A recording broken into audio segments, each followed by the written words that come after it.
The European Union has called on Theresa May to provide immediate, serious, and real guarantees to its citizens living in Britain.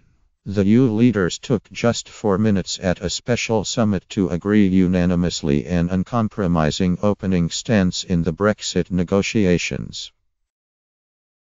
Leaders said they would not discuss a future trade deal with the British government until sufficient progress is made on the issues of Britain's estimated 6-0 divorce bill, the rights of EU nationals in the UK, and the border in Ireland. The European Commission President, Jean-Claude Juncker, told reporters at the special summit in Brussels, EU citizens in Britain were the number one priority, and he had discussed the need Britain to now live up to its warm words regarding EU citizens during a dinner with the Prime Minister in Downing Street last week. We have already prepared a text. Could be adopted immediately if our British friends would be willing to sign it. But that probably won't happen, Juncker told reporters, adding that there was an element of tragedy in the situation of some in the UK. I have the impression sometimes that our British friends, not all of them, do underestimate the technical difficulties we have to face, he said, adding that May had told him, to each of his questions about the future, be patient and ambitious. Donald Tusk, President of the European Council, whose members comprise the EU states, added, for the past weeks we have heard from our British friends, also during my visit in London, that they are ready to agree on this issue quickly. I would like to state very clearly that we need real guarantees for our people who live, work and study in the UK, and the same goes for the Brits.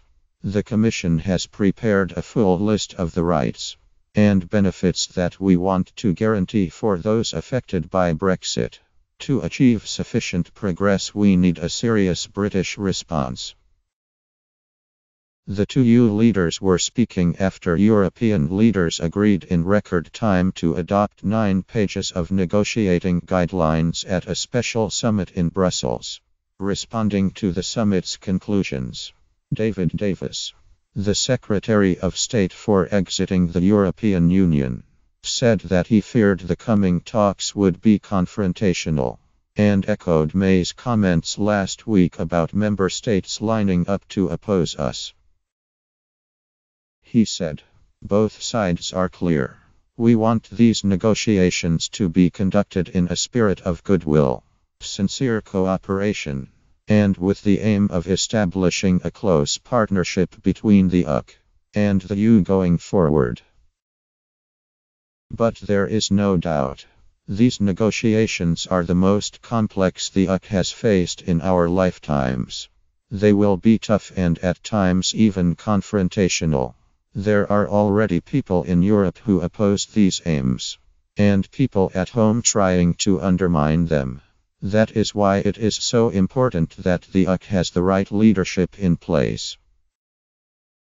Speaking in the margins of the summit, leaders had taken turns all day to warn the British government that the EU was unified and would fight hard for the interests of its member states.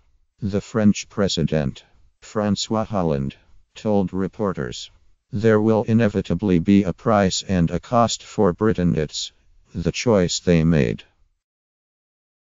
We must not be punitive, but at the same time it's clear that Europe knows how to defend its interests, and that Britain will have a less good position outside the EU than in the EU.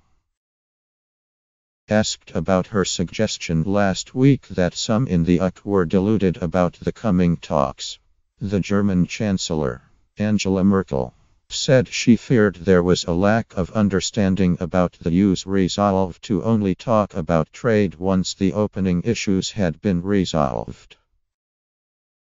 Merkel also appeared unconvinced by May's claim. A landslide election victory would strengthen her negotiating position in the talks when they start in June, although she applauded the Prime Minister for calling it The British Prime Minister thinks a clear vote in the general election will strengthen her position in the negotiations, she said. It will certainly give her a very credible platform. The election has removed this sword of Damocles over the negotiations.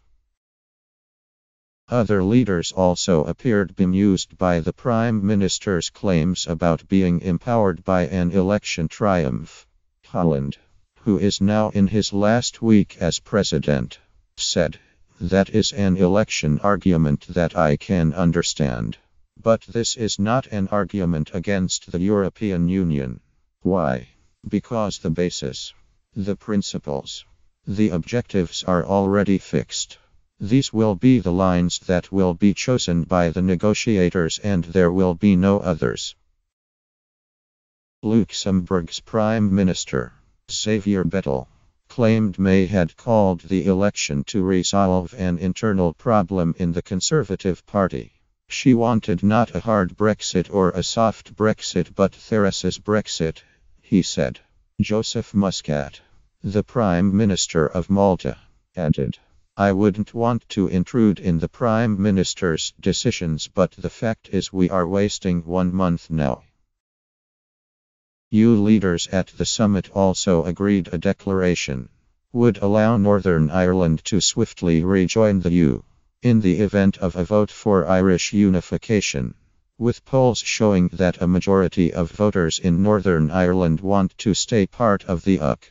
The Irish Taoiseach, and Kenny, said the clause was not about triggering a poll. "I have always been very clear that the conditions for a referendum do not currently exist. But the endorsement of the principle, the potential agreement of the Good Friday Agreement is hugely important."